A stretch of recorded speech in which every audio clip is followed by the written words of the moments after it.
Durante os 45 anos, mais ou menos, depois do final da Segunda Guerra, a Europa ficou dividida em dois campos armados.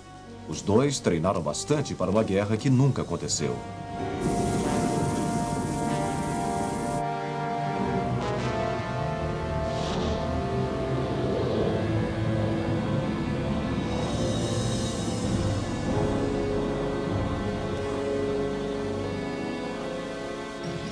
Como esta situação se instalou logo depois do final de 6 anos do devastador conflito mundial?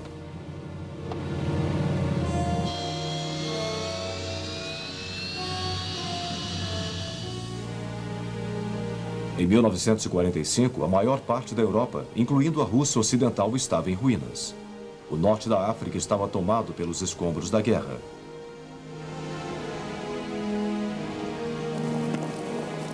O sudeste da Ásia também estava devastado e sua economia em ruínas. A China sofreu terrivelmente.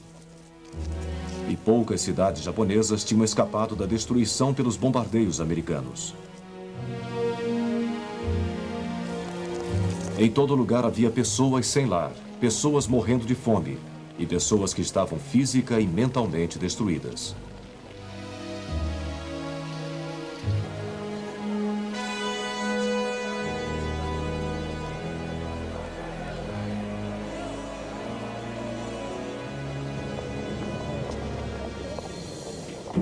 A Guerra Mundial de 1939 a 1945 tinha sido muito mais cruel que sua predecessora 25 anos antes.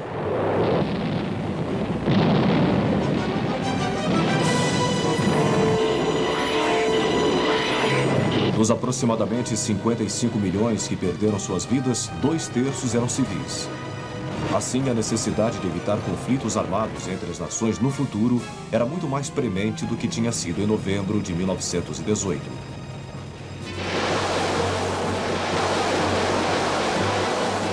A Liga das Nações tinha sido incapaz de evitar a guerra na década de 30. Então, o que poderia ser feito agora para evitar no futuro o que poderiam ser conflitos mais destruidores?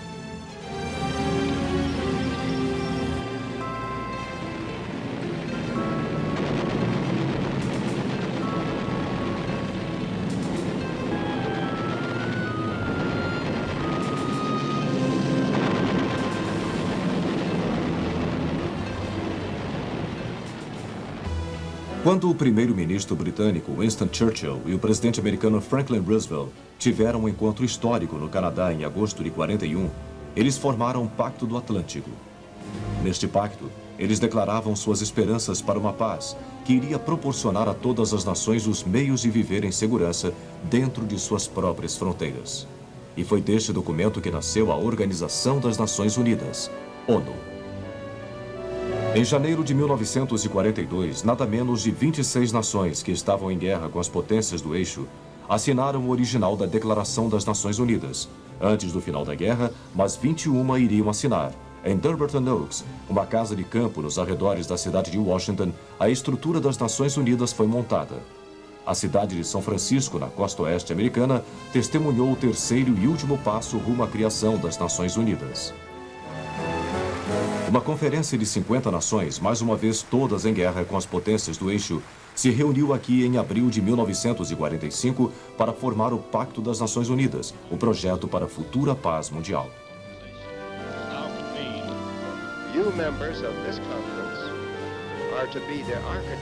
A Conferência de São Francisco foi aberta pelo presidente Harry Truman, e o próprio pacto se tornou efetivo em outubro de 45.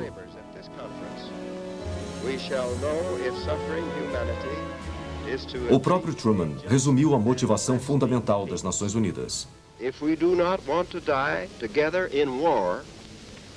Ele disse, se não queremos morrer juntos na guerra, então temos que aprender a viver em paz.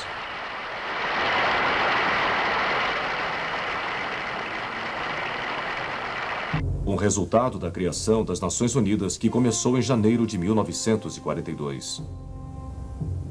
Informações sobre atrocidades nos territórios ocupados pelos países do eixo fizeram com que os governantes presentes em Londres avisassem que isso seria punido através da justiça organizada. Isso foi feito pelas Nações Unidas, cuja Comissão para Crimes de Guerra se reuniu pela primeira vez em outubro de 1943. Naquele mesmo mês, a América, a Inglaterra e a União Soviética avisaram a Alemanha que a maioria de seus criminosos de guerra seriam julgados por seus crimes.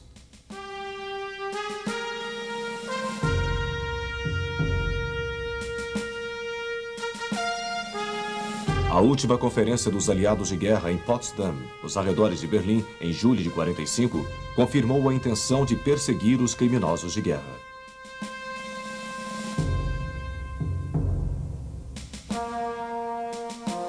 Os membros sobreviventes da hierarquia nazista foram levados para Nuremberg, no sul da Alemanha. Seu estádio havia abrigado espetaculares reuniões, mas agora todos os símbolos nazistas foram removidos.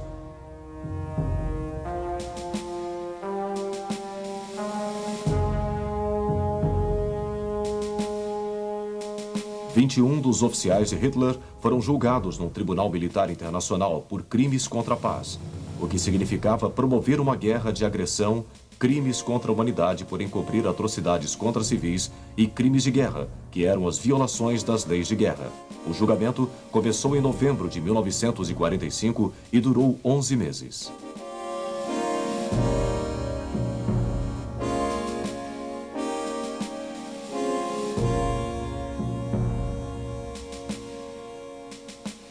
Três dos acusados foram inocentados, mas 10 se levantaram ao fim do julgamento para ouvir estas palavras.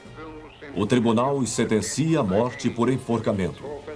Um que escapou do nó do carrasco foi Hermann Göring, que havia sido auxiliar do Führer e também comandante em chefe da Luftwaffe. Enquanto aguardava a execução, ele conseguiu engolir uma pílula de cianureto que tinha sido passada às escondidas para ele. A prisão de Spandau, em Berlim, foi o destino do resto dos acusados. Aqui, eles eram guardados sucessivamente pelas tropas das forças de ocupação.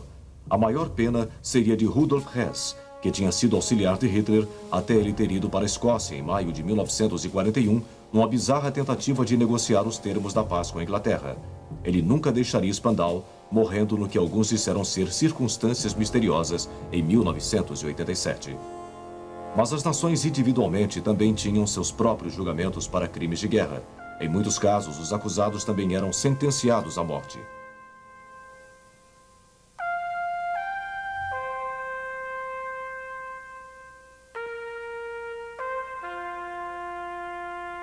Alguns dos guardas do campo de concentração Belsen, tanto homens quanto mulheres, e Fritz Kremer, seu comandante, foram enforcados pela Inglaterra.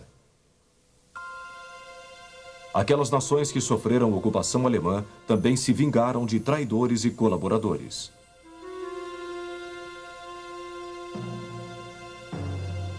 A Noruega julgou e executou Vidkun Quisling, o homem que encorajou os alemães a invadirem seu país em 1940.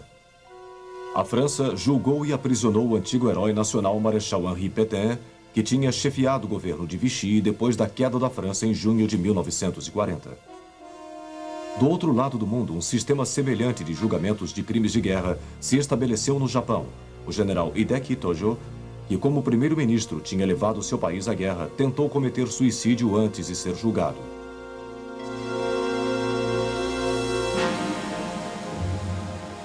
Ele foi salvo e tomou seu lugar na corte, acusado de crimes contra a paz. Ele também foi considerado culpado e enforcado, mas não antes de um estranho incidente na corte.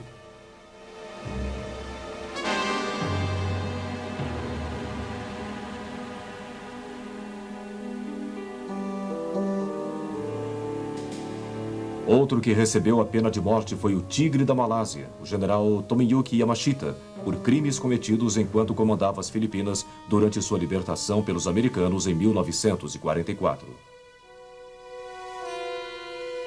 Os julgamentos por crimes cometidos durante a guerra continuam até hoje, especialmente em Israel, onde o desejo de punir aqueles envolvidos no Holocausto permanece forte.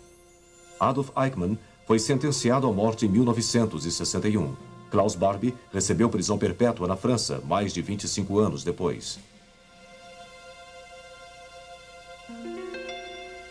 Durante as investigações dos crimes de guerra na Europa, se tornou aparente que os russos estavam relutantes em revelar detalhes dos prisioneiros de guerra dos países do eixo que eles mantinham. Esta foi a única indicação da piora das relações entre eles e os aliados ocidentais.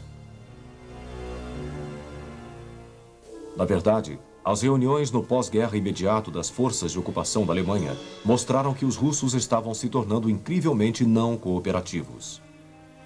Um dos primeiros a perceber a crescente seriedade da situação da Europa no pós-guerra foi o antigo líder britânico Winston Churchill, que no início de 1946 fez uma série de conferências nos Estados Unidos.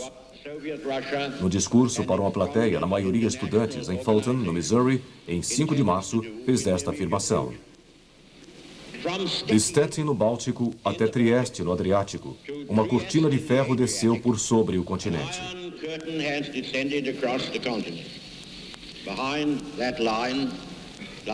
Cortina de ferro imediatamente se tornou parte da língua inglesa. Os aliados ocidentais perceberam muito cedo que a Alemanha tinha que ser reerguida, o que significava colocar a indústria para funcionar outra vez. O principal exemplo disso foi a ressurreição da fábrica Volkswagen, criada por Hitler para produzir carros populares. O Besouro, também conhecido no Brasil como Fusca, provou ser um dos carros mais populares dos últimos 50 anos e ainda é visto nas estradas de hoje. Os russos, por outro lado, saquearam sua zona na Alemanha.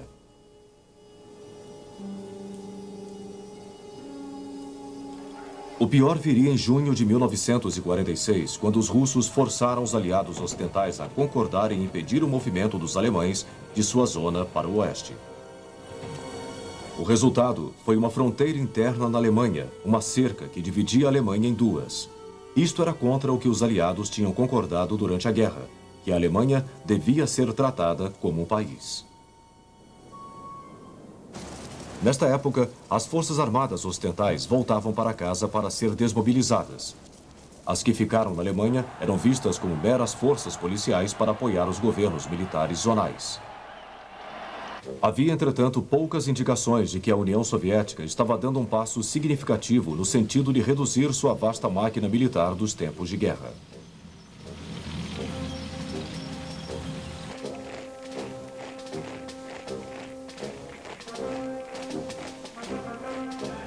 Havia também sinais de uma política soviética para expandir o comunismo dentro da Europa. A Grécia já havia sofrido uma amarga guerra civil quando grupos de resistência comunista tentaram derrubar o governo logo após a retirada das forças alemãs ao final de 1944.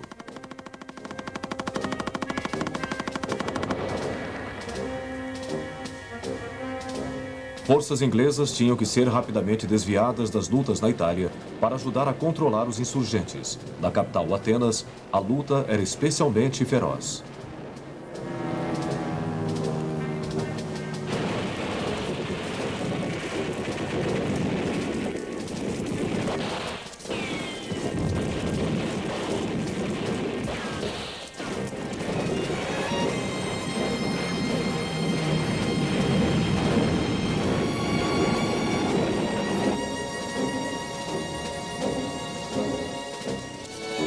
Finalmente, em janeiro de 1945, um cessar-fogo foi conseguido, mas a pedido do governo grego, as tropas inglesas permaneceram.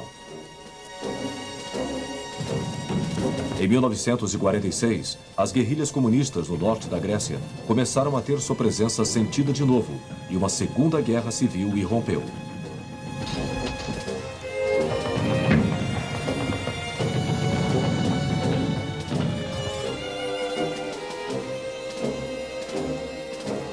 A Grécia reclamou com a ONU que as guerrilhas recebiam assistência da Bulgária, da Albânia e da Iugoslávia, todos estes com governos agora comunistas. As Nações Unidas intercederam em favor da Grécia. Na Turquia também havia muitos movimentos comunistas e suas forças armadas pouco equipadas não estavam em posição de resistir às temidas incursões feitas pela União Soviética através da sua fronteira comum.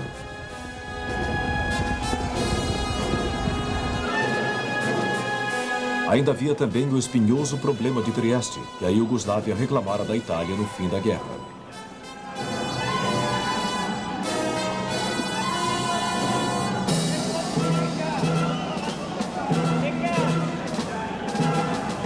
O perigo de conflito entre os iugoslavos e os aliados ocidentais foi evitado através da declaração do território livre de Trieste, policiado por tropas americanas, inglesas e iugoslavas.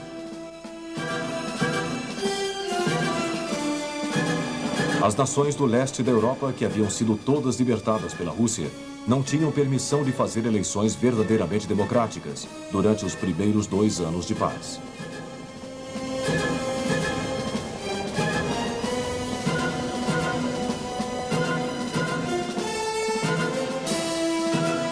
O resultado foi que governos comunistas assumiram o poder na Albânia, Polônia, Hungria, Romênia e Bulgária. Em março de 1947, o presidente Truman, num discurso ao Congresso americano, anunciou uma nova política para enfrentar a situação cada vez pior. Os Estados Unidos dariam ajuda econômica e militar a qualquer nação ameaçada por outro país. Os primeiros beneficiados foram a Grécia e a Turquia.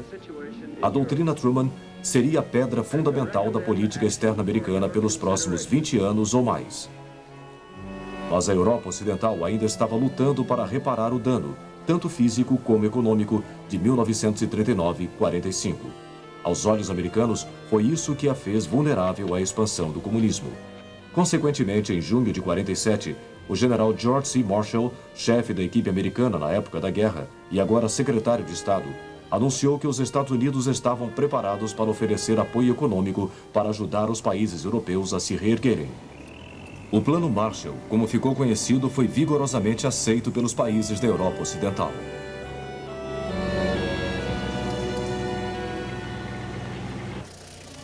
Estes países, especialmente a Tchecoslováquia, que ainda usufruía do governo democrático do presidente Edvard Benes, também estava disposta a tirar vantagem do Plano Marshall. Mas Stalin se recusou a permitir isso e, em setembro de 47, anunciou a formação de sua alternativa para o Plano Marshall, o Cominform.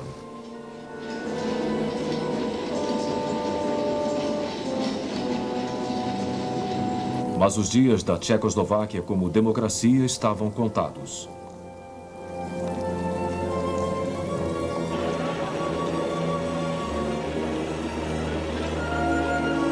Em fevereiro de 1948, os comunistas, que tinham a menor parte no governo de coalizão, conseguiram poder total, prendendo políticos de outros partidos. O clímax chegou em março, quando o ministro das Relações Exteriores, Jan Masaryk, filho do primeiro presidente da Tchecoslováquia e que tinha sido preparado para cooperar com o novo governo, morreu ao cair de uma varanda.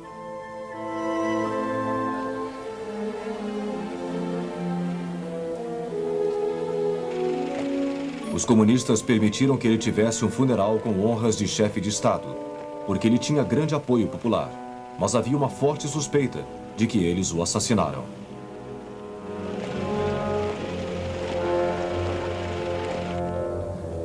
O presidente Benes permaneceu no cargo até junho, quando sua aversão aos comunistas e a saúde debilitada levaram à sua renúncia.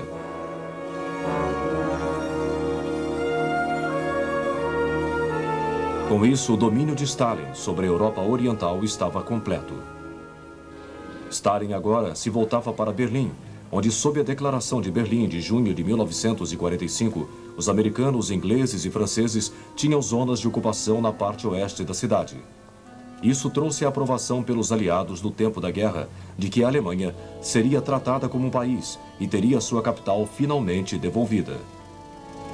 Em 24 de junho de 1948, os russos, sem avisar, fecharam todas as ligações terrestres, ferroviárias e fluviais das zonas aliadas na Alemanha Ocidental para Berlim.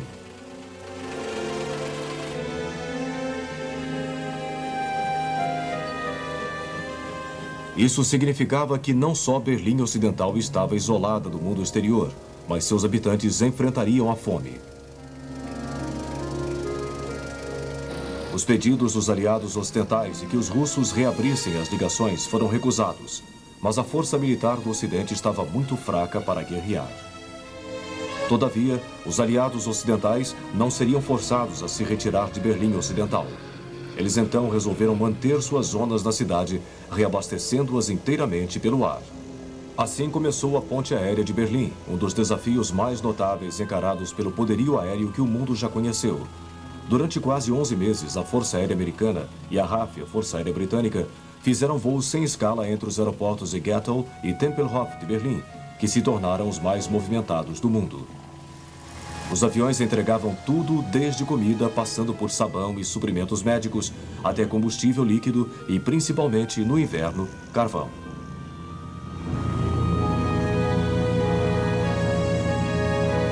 Os aviões que deixavam Berlim levavam os doentes para tratamento na Alemanha Ocidental.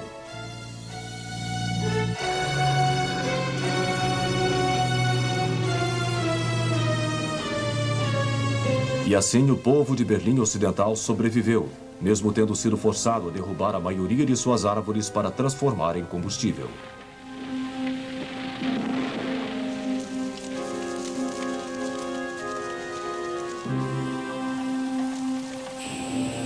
Finalmente, em 5 de maio de 1949, os russos que não acreditaram que a ponte aérea pudesse ser mantida, reconheceram sua derrota e reabriram as ligações terrestres do oeste com a cidade.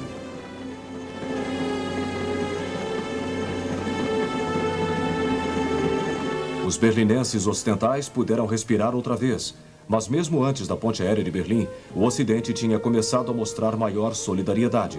Em março de 48, as nações da Europa Ocidental tinham formado uma aliança política, econômica e militar através do Tratado de Bruxelas. 6 meses depois, a Organização de Defesa da Europa Ocidental estava sob as ordens do Marechal de Campo Montgomery, famoso comandante britânico da época da guerra. Mas a América também estava se rearmando, ou pelo menos tentando. No início de 1948, suas forças de terra, incluindo os Marines, tinham sido reduzidas a 600 mil homens. Truman queria quadruplicar este número, mas o Congresso só concordava com um recrutamento limitado, que nos próximos 2 anos receberia 300 mil homens. A verdade é que a maioria dos americanos acreditava que havia outras maneiras de garantir a segurança ocidental. Uma delas era através do poderio aéreo, especialmente os novos bombardeiros, como este possante B-36.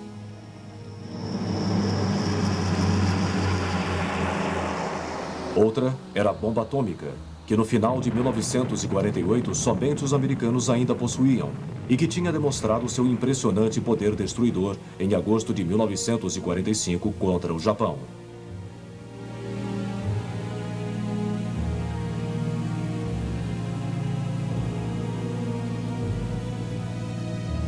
Não foi apenas a perda física que ela causou, mas queimaduras e doenças causadas pela radiação, e que os habitantes de Hiroshima e Nagasaki iriam sofrer nos anos seguintes.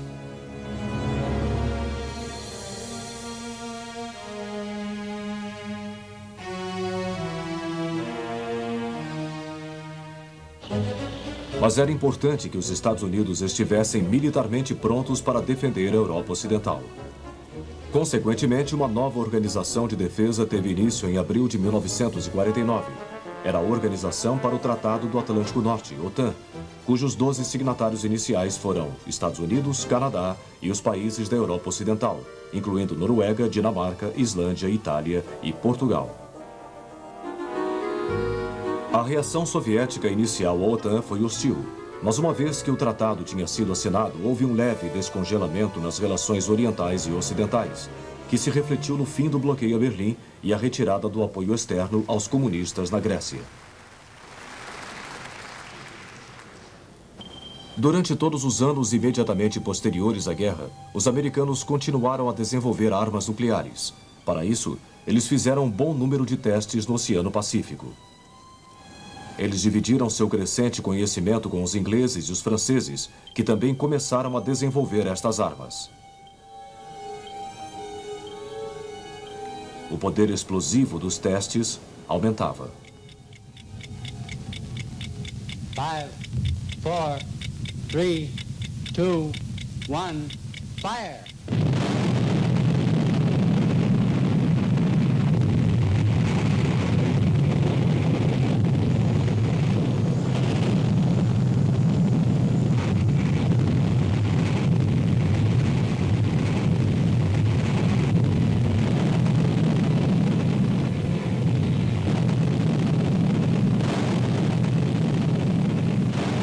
Mas em 29 de agosto de 1949, os russos realizaram com sucesso um teste com uma bomba atômica.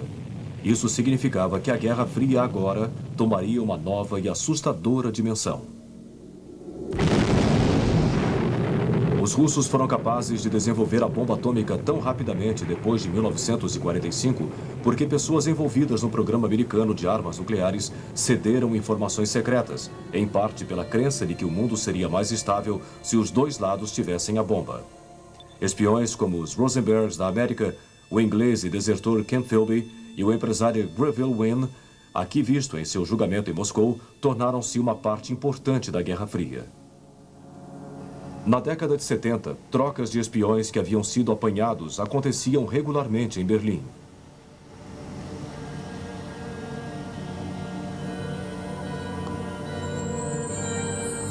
Mas havia outros métodos de obter informações, incluindo aviões para grandes altitudes, como este U-2 americano, que usavam câmeras especiais para fotografar instalações militares.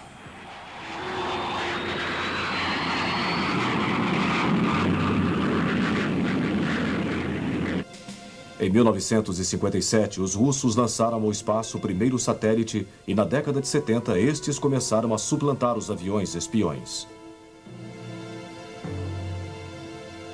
Numerosos julgamentos no leste da Europa foram feitos como propaganda para expor as intenções capitalistas no bloco comunista.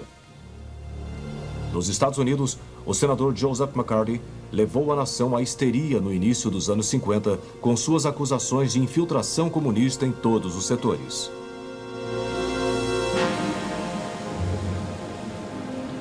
Nem mesmo Hollywood escapou, com nomes familiares como Charles Chaplin sendo forçados a partir. As comunicações eram usadas para disseminar a versão de cada lado para os fatos do dia. A Rádio Moscou e a Voz da América competiam entre si para influenciar a opinião mundial, enquanto estações de monitoração tentavam identificar um sentido escondido atrás da propaganda. Enquanto isso, a corrida das armas nucleares estava se desenvolvendo. Em 1º de novembro de 1952, os Estados Unidos explodiram sua bomba de hidrogênio no atol de Eniwetok, no Pacífico.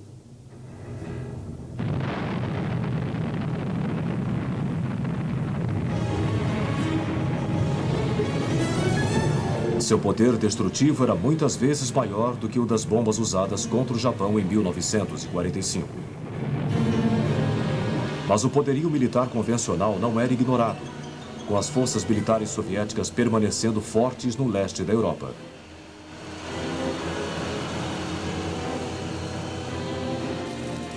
A Organização para o Tratado do Atlântico Norte, OTAN, por esta razão, começou a fazer um esforço concentrado em 1952 para fortalecer suas próprias forças, especialmente na Alemanha Ocidental, que era vista como sendo a mais ameaçada.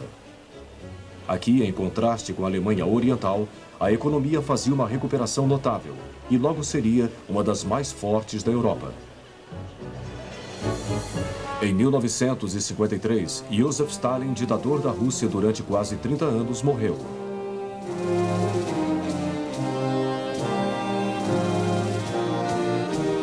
Muitos russos ficaram desolados. Stalin foi sucedido por Nikita Khrushchev, mas as esperanças ocidentais de melhores relações foram destruídas por sua recusa em apoiar uma reunificação da Alemanha. Khrushchev temia que isso pudesse ameaçar a União Soviética, como em 1941. Em 1954, Khrushchev declarou a Alemanha Oriental um estado independente. O veterano comunista Walter Ulbricht se tornou líder da República Democrática da Alemanha. No ano seguinte, a Alemanha Ocidental também alcançou sua total independência no comando do chanceler Konrad Adenauer, como República Federal da Alemanha, e também se tornou membro da OTAN. As tropas alemãs juntaram-se aos seus aliados da OTAN em defesa de sua nova república, enquanto Moscou, em retaliação, formou o Pacto de Varsóvia, com todos os países comunistas, exceto um. Em 1948, o presidente Tito da Iugoslávia rompeu relações com a União Soviética por causa da interferência indevida em assuntos do seu país e manteve as forças armadas fortes para defender a integridade da Iugoslávia. As relações com a União Soviética melhoraram depois da morte de Stalin, mas Tito manteve sua política de não alinhamento. Mesmo assim, a criação do Pacto de Varsóvia formalizou os dois campos armados na Europa, com a OTAN agora fortalecida pela inclusão da Alemanha Ocidental, da Turquia e da Grécia, que se filiou em 1952. A fronteira interna da Alemanha, que agora consistia de cercas de arame farpado, campos minados e torres de vigia, permanecia como símbolo da Europa dividida.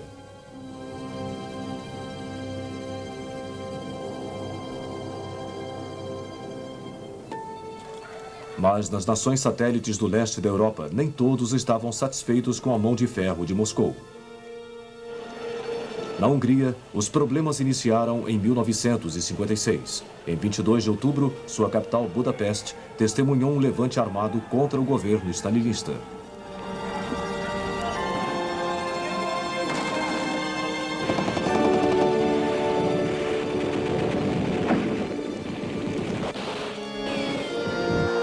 Eles foram vitoriosos e uma nova administração tomou o poder sob a bandeira do comunismo com uma face humana.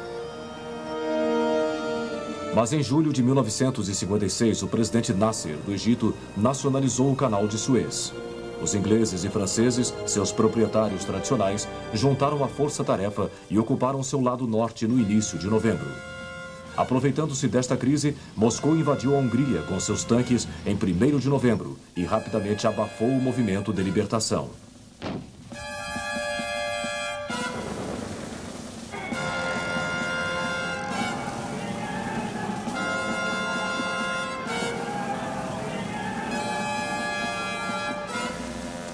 Muitos húngaros fugiram para o oeste e esforços para levantar a questão das Nações Unidas fracassaram frente ao veto da União Soviética.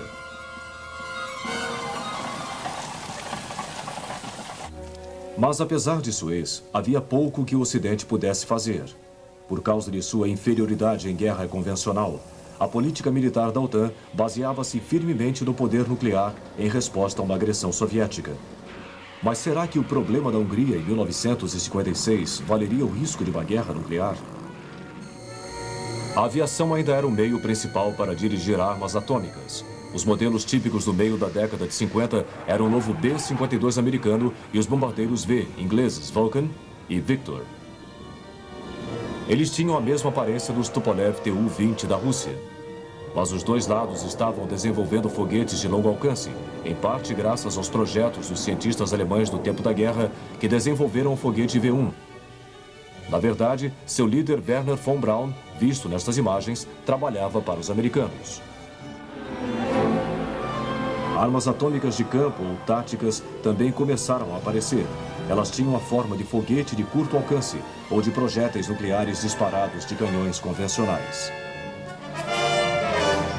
As forças de terra da OTAN na Alemanha reconheceram a necessidade de mais veículos blindados, que oferecessem um grau de proteção contra explosões nucleares e que também possibilitassem a rápida concentração de tropas para fazer frente aos ataques do Pacto de Varsóvia. Os russos também dependiam bastante de tanques e de outros veículos armados.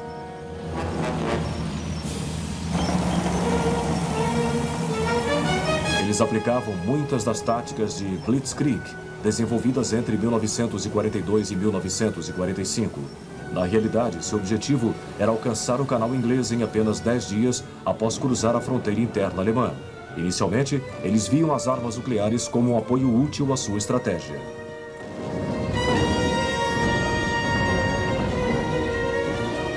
No final da década de 50, entretanto, com armas nucleares proliferando dos dois lados, os russos decidiram fazer uma investida nuclear inicial e depois simplesmente usar sua força convencional para tirar proveito.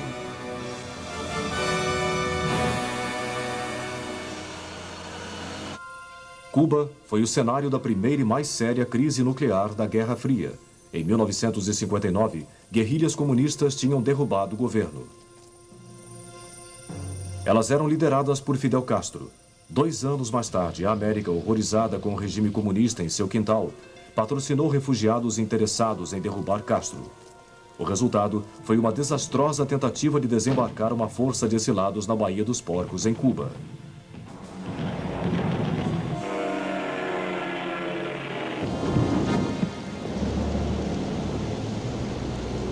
Moscou estava dando ao regime Castro uma crescente ajuda, especialmente com a artilharia. No outono de 1962, Khrushchev decidiu estabelecer uma base de foguetes nucleares em Cuba, mas o serviço secreto americano soube disso.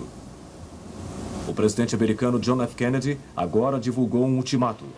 Ele diria: intimo o presidente Khrushchev a suspender e eliminar esta ameaça irresponsável, clandestina e provocativa à paz mundial.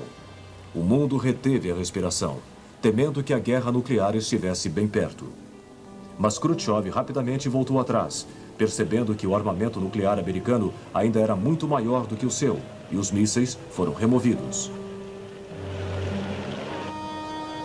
Cuba serviu para desmentir a política de Khrushchev, declarada em 1960 de coexistência pacífica com o Ocidente.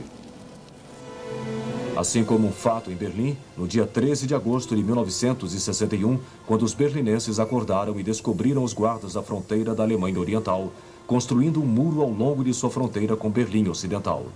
O livre acesso entre o lado oriental e o ocidental, que tinha conseguido sobreviver às tensões da Guerra Fria, agora não era mais possível. Muitos berlinenses orientais se aproveitaram disso para fugir para o lado ocidental.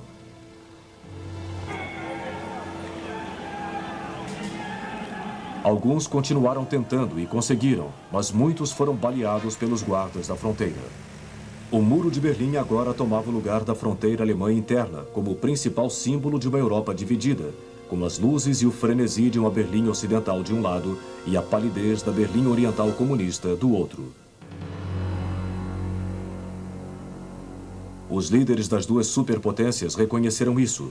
Khrushchev visitou o muro em janeiro de 1963 e Kennedy em junho. Em seu discurso ele disse: hoje no mundo livre, a afirmação mais orgulhosa é: eu sou berlinense.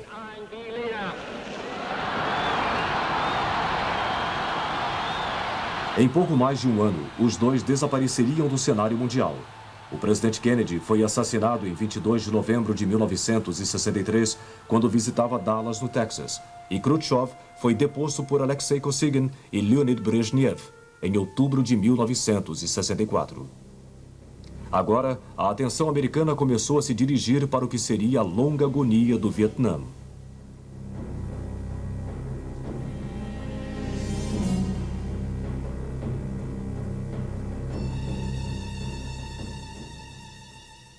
Uma nova doutrina soviética começou a evoluir e foi colocada em prática em 1968. No início daquele ano, na Tchecoslováquia, Alexander Dubček forçou o primeiro-ministro stalinista a renunciar e tomou as rédeas do poder. Esta atitude ficou conhecida como a Primavera de Praga, uma liberalização repentina no país.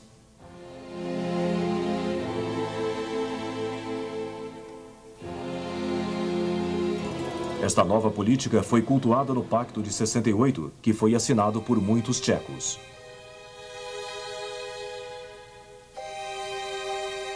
O regime liberal não agradou a Moscou e o Pacto de Varsóvia iniciou manobras nas fronteiras tchecas.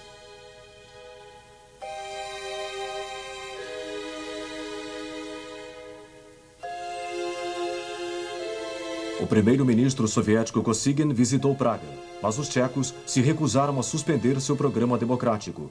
Temeroso de que esta liberalização pudesse se espalhar para outros estados do leste europeu, o premier soviético Brezhnev mandou tropas soviéticas alemãs orientais, polonesas, búlgaras e húngaras para a Tchecoslováquia em agosto. Diferente da Budapeste de 1956, não houve resistência militar e Dubček foi rapidamente deposto. Assim evoluiu a doutrina Brezhnev, em que uma ameaça a um dos membros do Pacto de Varsóvia era uma ameaça ao pacto inteiro. Mais uma vez, o Ocidente não se moveu. Assim como em 1956 ele estava preocupado com outra coisa, desta vez era uma onda de manifestações estudantis que varria todos os países. Mas ao final da década de 60, a política nuclear de ambos os lados tinha mudado fundamentalmente daquela mútua e assegurada destruição, ou MAD, louco em inglês. A OTAN desenvolveu a doutrina da resposta flexível. Isso significava que ao invés de apertar o botão nuclear, assim que as forças do Pacto de Varsóvia atacassem a Europa Ocidental, a resposta da OTAN seria gradual.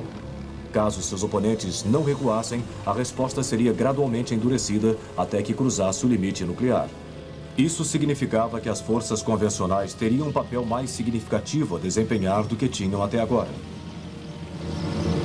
Elas foram ajudadas por sistemas guiados de armas antitanques, como este SS-11 francês, o que significava que mais tanques podiam ser mantidos em reserva para conter os avanços do Pacto de Varsóvia. Mas os russos também estavam revendo seus conceitos sobre a primazia de armas nucleares nos campos de batalha europeus.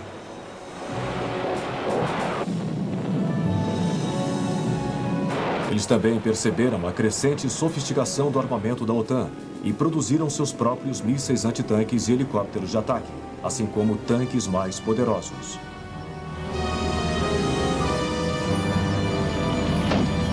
Mais uma vez, os russos voltaram ao seu tradicional conceito de alta velocidade ofensiva.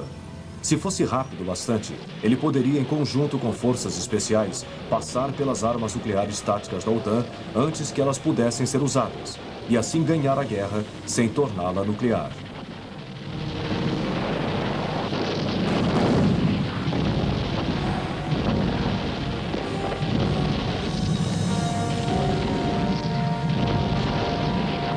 Para este fim, os russos desenvolveram o conceito de grupo operacional de manobras. Esta era uma força toda de infantaria, apoiada por helicópteros de ataque, que poderia se infiltrar profundamente nas defesas da OTAN à frente do corpo principal de ataque e romper as cadeias de comando e controle, assim como dominar posições-chave.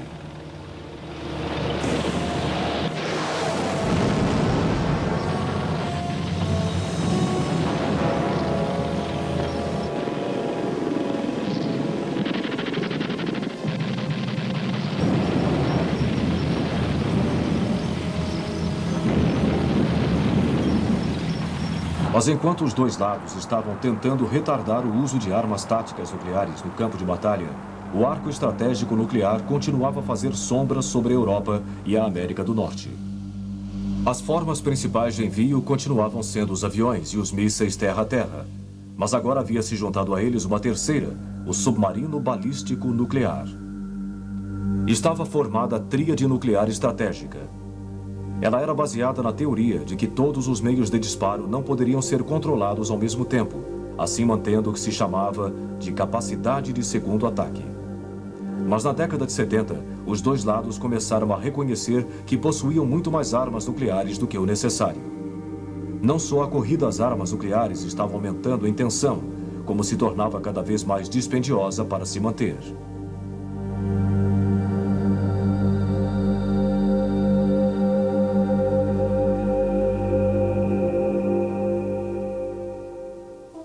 Assim iniciaram-se as conversações para a limitação das armas estratégicas, as chamadas reuniões SALT, que duraram toda a década de 70, com Brezhnev e o presidente americano Jimmy Carter atingindo um ponto de concordância. A década de 70 também presenciou outro passo soviético no aumento de seu poder militar. Tanto o bloco oriental como o ocidental permaneceram devotados a criar esferas de influência no terceiro mundo. O Oeste tinha uma grande vantagem nisso: o tamanho do seu poderio naval, especialmente o dos Estados Unidos.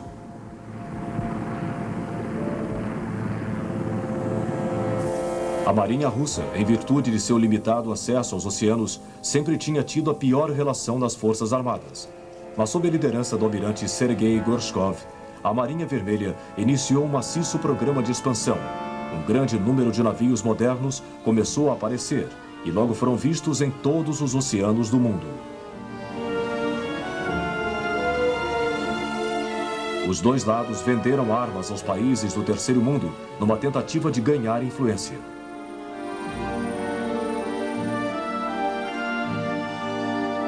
Conflitos como as guerras do Oriente Médio possibilitaram que estas armas fossem testadas no campo de batalha. Uma outra maneira de ganhar influência era através de representantes de guerras. Assim, Moscou financiou o envio de um grande número de tropas cubanas para Angola na década de 70 para ajudar a retirar a presença colonial portuguesa de lá e assim estabelecer um regime marxista.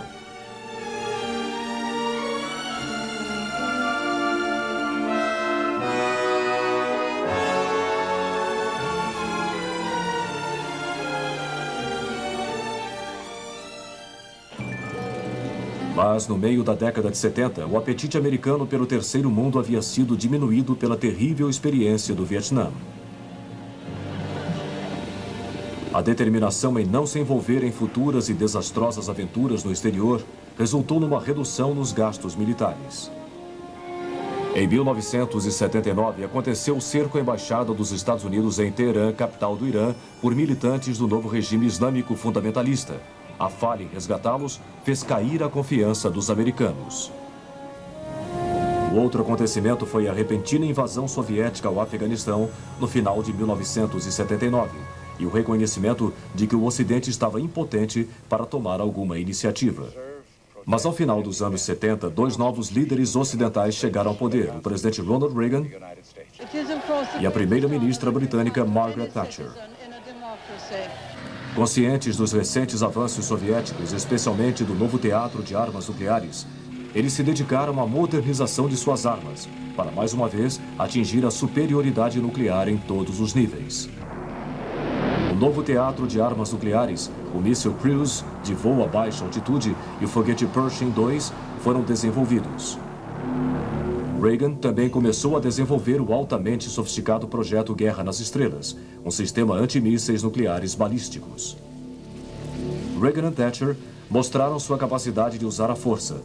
Os britânicos mandaram uma força-tarefa a 11 mil quilômetros de distância em 1982 para recuperar dos argentinos as Ilhas Falkland. Os americanos no ano seguinte foram para a ilha caribenha de Granada. As manobras da OTAN, altamente alardeadas na Alemanha, foram outro indicador deste novo e difícil cenário ocidental.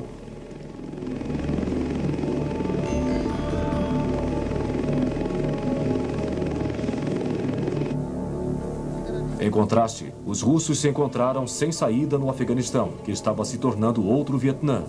Colheitas ruins aumentaram seus problemas. Os problemas com a economia aumentavam, conforme a União Soviética se esforçava em acompanhar a tecnologia armamentista do Ocidente. Brezhnev morreu em 1982. O novo premier, Yuri Andropov, morreu 2 anos depois, e o seu sucessor 1 ano depois. Mikhail Gorbachev, um homem muito mais jovem, subiu ao poder.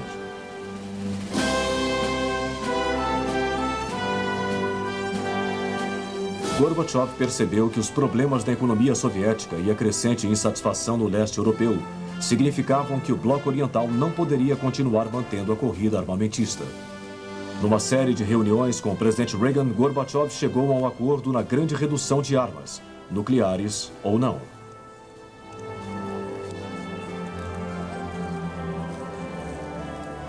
Ele também apresentou uma nova política chamada Glasnost, ou mais transparência no governo da União Soviética, combinada com uma crescente liberalização.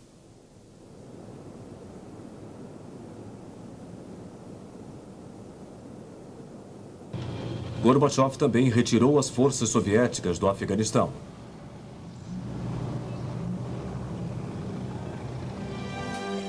Mas a Europa Oriental não seguiu, mantendo governos comunistas de linha dura, especialmente na Alemanha Oriental.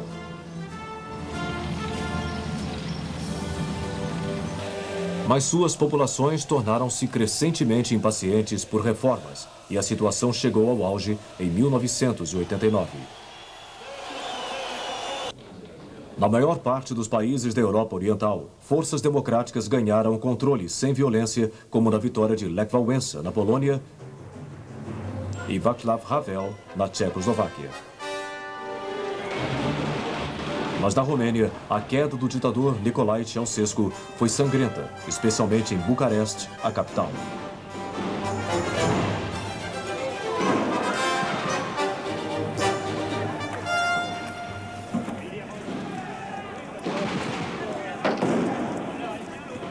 Na Alemanha Oriental, um crescente número de refugiados entrava na Alemanha Ocidental através da Hungria e da Áustria. Incapaz de controlar o êxodo, o presidente Erich Honecker renunciou, mas os acontecimentos haviam ido longe demais para que seu sucessor retomasse o controle. Em 9 de novembro de 1989, o governo da Alemanha Oriental concordou em liberar o acesso entre Berlim Oriental e Ocidental. No dia seguinte, multidões se juntaram no Muro de Berlim e começaram a derrubá-lo. Apesar da OTAN só ter declarado o fim da Guerra Fria em junho de 1990, as multidões no portão de Brandenburg, em Berlim, sabiam que a ameaça da guerra havia recuado para além do horizonte e rejubilavam-se pela antevisão de uma nova era de paz e cooperação. A década seguinte, entretanto, rapidamente revelaria novas tensões e conflitos.